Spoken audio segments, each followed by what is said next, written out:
him on TBS's hit news show, Sullivan and Son. It's written and directed by Vince Vaughn. Ahmed Ahmed started out at 19. He's done films and shows like Iron Man, Don't Mess with the Zohan, The Tonight Show, Punked, all on part of his resume. This weekend he's at Off the Hook Comedy Club in Marco Island. First, though, sitting down to talk with us live here in the studio. We appreciate you coming in. Good morning. Hey, good morning. Thanks for having me. Things have worked, things have worked out pretty good for you. Yeah, I was listening to you read my resume. It's like, yeah. hey, you did your research. That's either that or you're stalking me. I don't No, know. I don't think we're stalking. But how did you decide this is what you want to do? 19, you're off to be an actor and a comedian. Well, when I was 19, I called my dad and I said I'm moving to Hollywood to be an actor. He's the old school, Middle Eastern father. So he was like, I don't understand.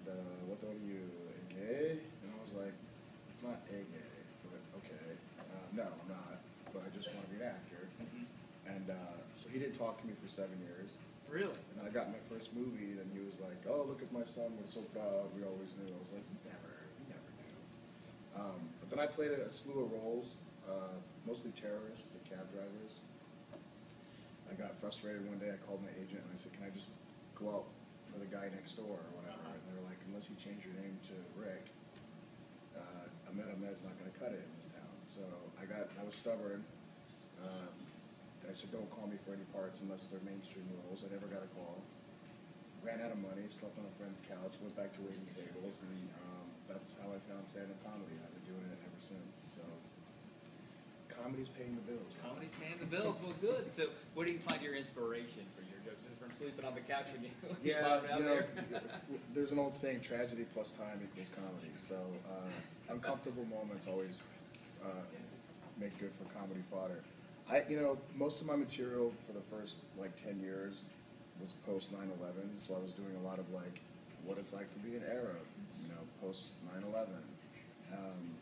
I get to date hot white chicks and want to piss off their mom and dad, and I got to show up to the airport in a G-string, stuff like that. And then that just kind of ran its course.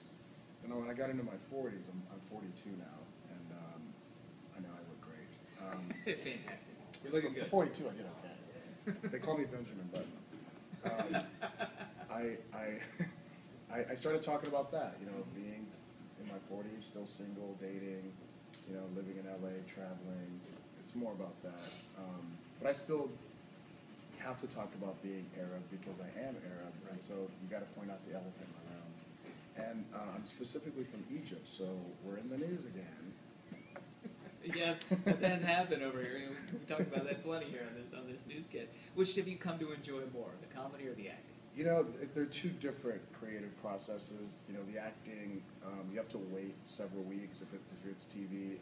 If it's a movie, it could be up to a year before you see yourself. But then you get the residual checks and all the gravy. That kind of makes sense from the business standpoint. But from the creative standpoint, I like the stand-up comedy because it's in the moment, it's fresh, you get to travel. I've been really blessed to travel all over the world and do stand-up comedy. Get the instant feedback, and you get to meet just great people. Yeah. Check it out. Thanks for coming. Thanks for having me. Thanks. Squeeze it in at the end. That's excellent. That's all right. Run on sentences. That's all right. It's nice to meet you. Thanks for coming. Thanks so much for coming.